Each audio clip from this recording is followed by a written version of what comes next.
Hello ladies and gentlemen, and welcome back to another Spellweaver video. This, you may have noticed, a difference in my audio quality. Well, today's my first video recording with the Blue Snowball Microphone that I was told by a number of people I should invest in. It finally came in today, and I've already noticed, I've run a couple test, mic checks, and holy crap does it make a difference. And I hope you guys can hear the difference. And I wanted to say real quick, thank you for everyone who's stuck with me so far and has been patient while I figure out how to be a YouTuber and improve the quality of my channel and all that. So today we're going to be doing yet another deck spotlight video. I know trials just came out, but not only am I going to give them a little bit of time to hammer out kind of the bugs that I see all over the forums, but to be completely honest with you, I've always sucked at drafting. I've always sucked at Arena and Hearthstone. Even when I played Magic, I sucked at drafting. I mean, every once in a while I'd draft a really good deck, but those were extremely rare cases. But so we're gonna give it a little bit of time before I start doing trials. I might save trials for when I do my live stream. I'm going to be streaming the June 8th, the sneak week. June 8th, I believe, is a Tuesday. Maybe I got that wrong. June 8th is a Monday. Okay, so I'll be going from the 8th to the 12th, which will be Monday through Friday. I haven't decided on a time. If you guys have a time that would work best for you, post it in the comments below or go to the forums and everything. We'll probably be saving trials so that you guys can see how terrible I am in real time on that. So this is another Dominion Wisdom control deck, and it's very card draw heavy. It's got Darius' effect, it's got Disquisitive Spirit, it's got Library Guards, it's got the Stronghold Metropolis, which combos really well with Helm of Dominion. You take your opponent's big creature, you get whatever use out of them you want, and then you sacrifice them to draw a card. This deck splashes just the tiniest bit of corruption for the Infernal Vultures, which are one of your finishers. They're one of your win conditions, because especially in games where it's control versus control, and both you and your opponent have drawn out the game for a while, dropping an Infernal Vultures and buffing it up to like a 12/12 and swinging, when their board is clear, can really win you the game. Now, we're just going to go ahead and dive right on into a game here. This deck comes to us from Blumroch, but it's an alteration of the deck Sonneillon originally made. I'm doing Blumroch's tweaks to it because he fixed the mana base a little bit, and made it so that there's only 2 vultures in it instead of 4, because I agree with him. You only really need the 2. So this is an okay opener. We've got the double assassinate. He's obviously going to be running some form of aggro, but I'm going to draw again because I'm not 100% feeling that. Ooh, crap. You get an okay hand and you mill it away because you think you can get something better, and then it's just you draw crap. So that's just not good at all. I really wanted a Wisdom Shrine, but I guess we'll just get the Corruption Shrine. I guess we'll just go with the Dominion level and hopefully build towards Cathedral of Night. This deck is a little lacking in anti-aggro. It does play the Disquisitive Spirits. It does play Assassinates, but it might be lacking. It might be needing something like Bloodwitch Harpies or Shadowstep Assassins to really give it that extra edge against aggro. You know what I mean? Luckily, he didn't have a turn 2 play. So we're going to play... Well, first we're going to send away another Karthos and hope to get a Wisdom Shrine. Oh, it's another Dominion Shrine. Okay, well, we can do this for card draw and get a Wisdom Shrine, thank God. That's going to allow us next turn to potentially Cathedral of... Oh, wait. I'm an idiot. well, hopefully next turn we might be able to New Horizons if we play it for level, and then go into Library Guards the following turn. We'll see what our opponent does. We've got the Cataclysm for if things get way out of hand. We've also got Lord Karthos for taking care of big dudes. We also have together for the potential of winning the game that way. So he plays the Brothers in Arms to give that +2/+2 until end of turn. I think, what do we want to do here? I could play this for its ability, but I wouldn't get the ability. I could do this and then this. Play this, get the ability, get this, search out a Wisdom Shrine, and then the next turn play this.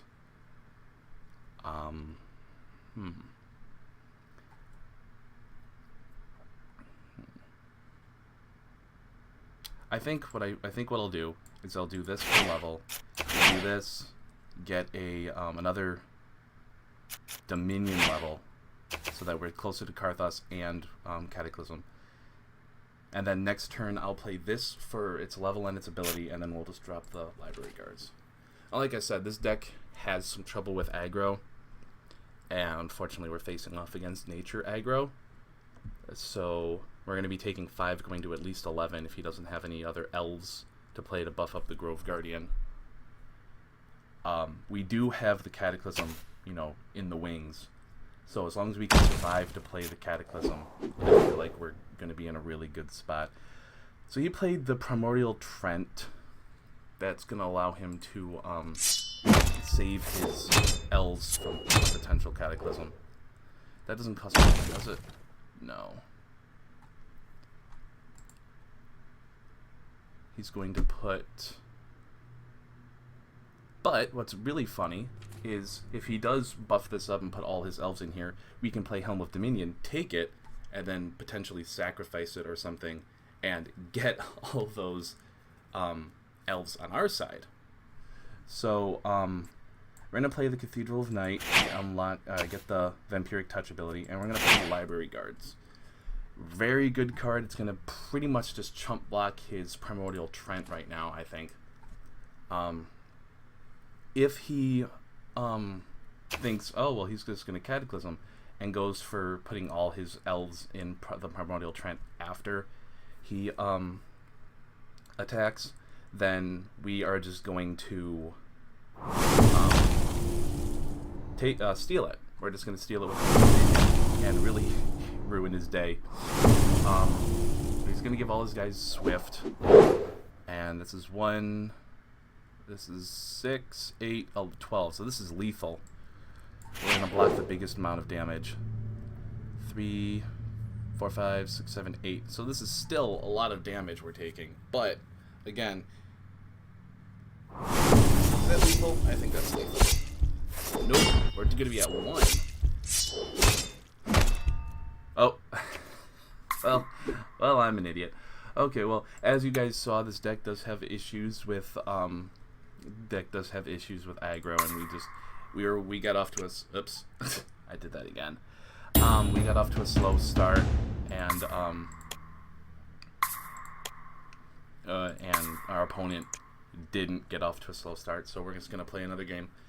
When I originally started making these videos, I wanted to do 3 games, you know, with a deck, but all my other games so far have taken so long to the point where after 2 games I'm at the 25-30 minute mark, or just over 20 minutes, and I feel like that's a long enough video as it is.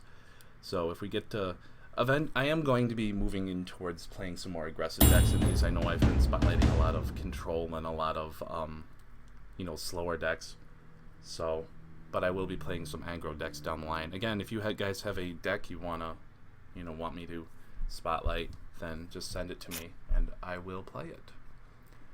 I think this is the exact same person we just played, but that's what you get when you've got a small player base. This is a bad hand. We're just going to redraw it. Wow. Well, we've got the Assassinate, but hopefully we get another Shrine. Good. Alright. I'm going to play the Cathedral of Night for level because we have to. We'll get the Assassinate enabled as soon as possible. That's one thing we were missing last game, but, you know, you send away 2 assassinates and you get a hand that's a little less than good. So we're going to play the Wisdom Shrine for level, get a New Horizons. That's good. That'll really help us push towards our late game. We are going to pass. I'm going to save the Assassinate for maybe he'll swing with this for 1, and then follow it up by playing something like a Grove Guardian. But if he doesn't do anything and he just attacks with this, we might just Assassinate during the end of his turn. I mean, a 1/1 that I can't really block isn't that big a deal. There's not a whole lot of pump up right now.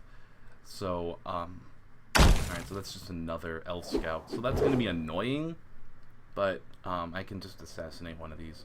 And I'll just do it to the guy that's attacking me for the 1 damage.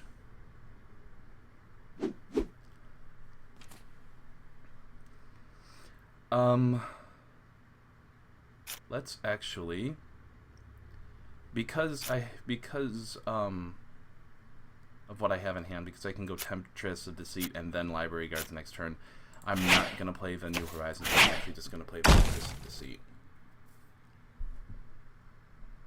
Because she has Deadly, she's a really strong blocker, and anything he wants to try and do to get rid of her, outside of bouncing her, is going to force him to trade.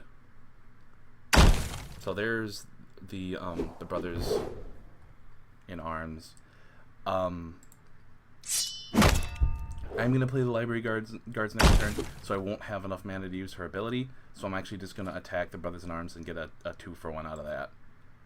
I'm going to play the Cathedral of the Night to enable the ability, so I'll actually have an answer for the Elf Scout. I'm going to play the Library Guards and draw a Helm of Dominion. He's out of mana, so he's tapped out, so he can't Tornado Outbreak this. But I've got no problem, you know, sacrificing 1 creature to kill 2 of his. That is something I have absolutely no problem in doing. Next turn might just be Vampiric Touch, New Horizons for a Dominion Shrine, so that if I draw a Cataclysm, you know, I get the Cataclysm, I get to use it. Okay, so he's actually going to kill off my Library Guards. That's actually pretty funny. Venerated Unicorn I don't really care a whole lot about. I mean, I play the Helms of Dominion, but pretty much anything I'm stealing, I'm sacrificing to Stronghold Metropolis anyway. So, that's not a big deal. Although, I'm going to send away 1 Helm of Dominion and get another Shrine, because I can never think of a time where I need 3. Alright, so we're going to play for level, draw an Infernal Vulture. Good. So we're going to Vampiric Touch this turn, and then we're going to New Horizons for a Dominion Shrine. Oh, I'm an idiot. I should have done that for a Corruption Shrine because I have the Infernal Vultures in hand, and I have a Dominion Shrine in hand. That was a bit of a misplay, but again, it's not super relevant until the late game, because Infernal Vultures is a card that's kind of built to snowball. If he plays something big like the Ancient Trent, I'll Helm of Dominion it, just steal it. We're going to be taking 2, that's, you know, not a big deal. Unless he's going to pump up. How much does that, he plays a pump up spell this game. 1 mana, right. Okay, and see, this is the other reason why I guess this is the other reason why I did the New Horizons, is if I topped the Karthos I could play them. So we are going to play the Dominion Shrine for level, kill him, gain life, and now he's got an imposing 4/4 body that he has to deal. Alright, well, because these games have been relatively quick, I'm going to go ahead and play 1 more game, although something other than the same guy I just played a couple games of, so I'm actually going to give it a minute or 2 before I jump into the next game. Again, I really hope you guys can notice an audio difference with my new microphone. My fiance bought it for me for my birthday, which was last Tuesday. So, you guys have her to thank for that. But, so this deck, as you saw, if it gets strong early game, okay. If it gets strong early game against aggro, it can stabilize and do really well, but if it doesn't, it gets overrun. Now, I'm going to assume that Twilight here is going to be playing a Control E deck. So, while I really like the Temptress of Deceit in the New Horizons, I'm not a fan of having 5 shrines in my opening hand, so we're going to draw again. And, of course, we're going to get no shrines. Ain't that the way? So, we are going to send back... I'm going to send back the Cataclysm, because I don't really expect him to have, you know, to be flooding the board. Alright, good. So, we're going to get the Dominion Shrine. You know, one shrine is better than none. Although I would have preferred Wisdom Shrines to because of the New Horizons. I'm perfectly fine. Hello, Renovation Facility. Sacrifice an artifact. So once again, I'm going to send back a New Horizons. We'll get the Dominion Shrine just for the card draw, and because we have no reason to have a Corruption Shrine. Alright, that's good. At least it's another shrine. We'll be wanting to play the Gnome Power Engineer to blow that up. Because I think I know what deck he's playing. I saw it on the database a while back. It's kind of a... It's very dependent on the Renovation Facility. So obviously we want to make sure that dies as soon as possible. But in order to do that, we're going to need a Wisdom Shrine, so we are going to hope to get a Wisdom Shrine. What am I going to send back, though? I think I'm going to send back the Disquisitive Spirit. Wisdom Shrine, hooray! So we're going to play the Wisdom Shrine, get it for the level, unlock that level for us, and we're going to play the Power Engineer, and we're going to destroy his Renovation Facility. Like I said, I forget exactly what the deck did. I only kind of glanced at it, but I remember thinking, boy, this is all centered around see every day. There's a Electrostatic Storm. It's very centered around having the Renovation Facility to search out your artifacts, so that's why I made a point of it to destroy those, or destroy that. So I'm going to play this for card draw. No, let's unlock the ability. I'm going to get card draw off the Library Guards anyway. What I really wanted to play the Temptress of Deceit here, so I could start poking away at his hand. Temptress of Deceit just dies to Electrostatic Storm, so unfortunately.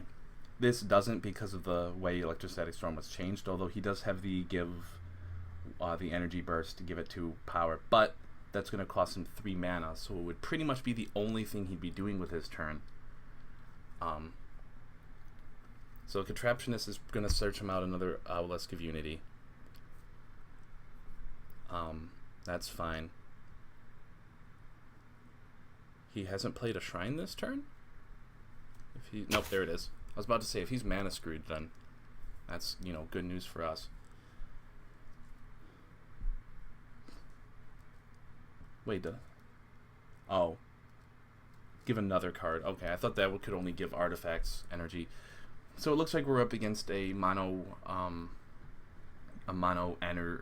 wisdom energy deck that's going to be focused around the Electrostatic Storm. Because of the Electrostatic Storm, we're going to be hoping to be drawing into our we're going to be very much hoping to draw into more of our gnomes. But in the meantime, I'm going to play this for a Dominion Shrine, get us towards our Karthos and our well, actually, let's grab the Corruption Shrine, because Buzzard is going to be one of our win conditions this game. And we're going to his gnome.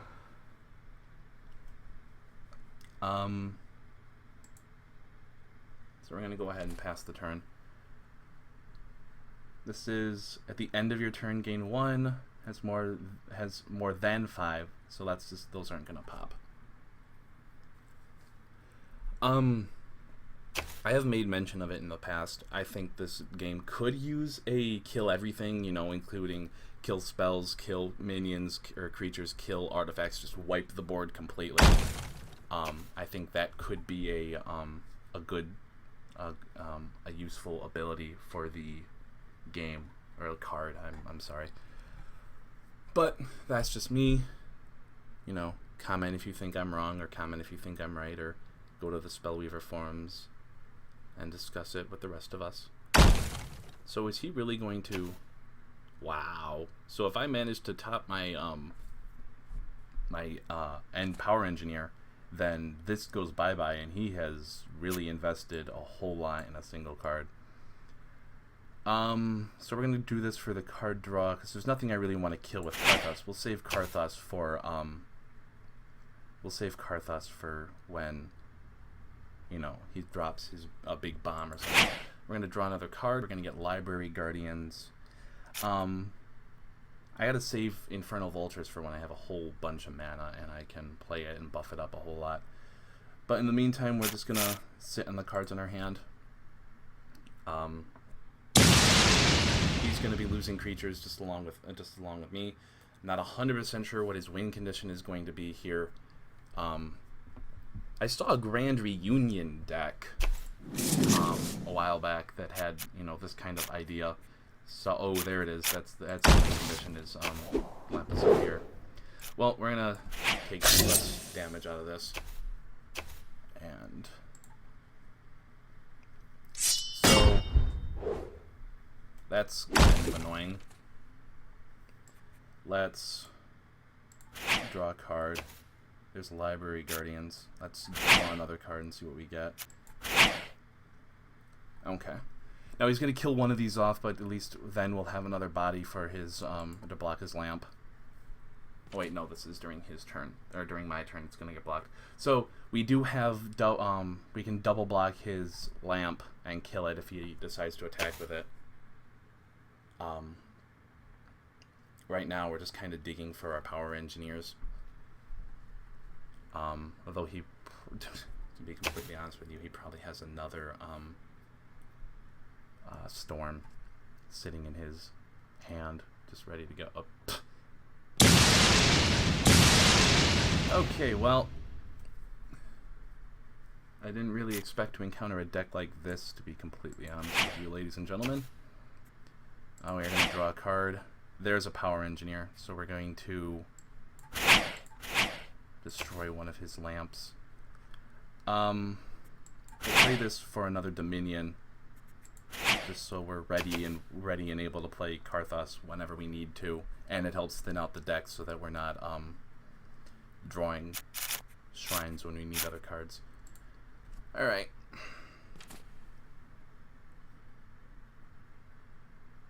We might just be in trouble here, because we're a control deck and we're relatively slow to set up. We gave him time to set up everything he needs. So, and we only have very limited answers to artifacts. I mean, I have no answer for 8 damage we're going to take in here. And we're just going to lose in here. So let's draw a card and see what we get. A Temptress of Deceit. I'm going to go Disquisitive Spirit. We're going to go Temptress of Deceit. And Enemy Creature. And we're going to play the card list. Why am I doing this, you ask? Well, when this dies, it's going to give us card draw, and it can block one of his lamps. And also, we're going to gain some life from his storms. Plus, both of these storms, if he doesn't pump them up, both of these storms have to hit the Karthus in order to kill him. And if by some... Oh, I am such a completely about that ability. He won't attack my creatures, obviously, because A, they're exhausted, and B, they would kill both his lamps. But, ladies and gentlemen, we are just kind of screwed here. Our Karthus is exhausted, so we can't block even if we had a way of making them. We have to gain a whole bunch of life this turn. Let's just draw a card. Nah, that's really not useful whatsoever. The only way we don't die this turn is like if we go Vampiric Touch and then sell into slavery on our Karthos just for the life gain. We have no card draw, so we're kind of stuck with what we have in hand. Well, let's do that. We'll delay the inevitable more turns, unless he has another whatchamacallit. Unless he has another no, we'll play the Karthos and see what happens. Unless he has another lamp. When the balancing changes came out, I did say I think lamp needed more of a nerf, because making it cost 3 instead of 2 to play is just ridiculous. I'm also of the opinion that if you attack with the lamp, you shouldn't be able to also block with it. You know, if you have 4 mana open, you can activate it, attack, and then next turn activate it again and block with it. Which, I mean, let's face it, a 4/3 at 3 speed that can basically untap for 2 mana is just extremely ridiculous. Draw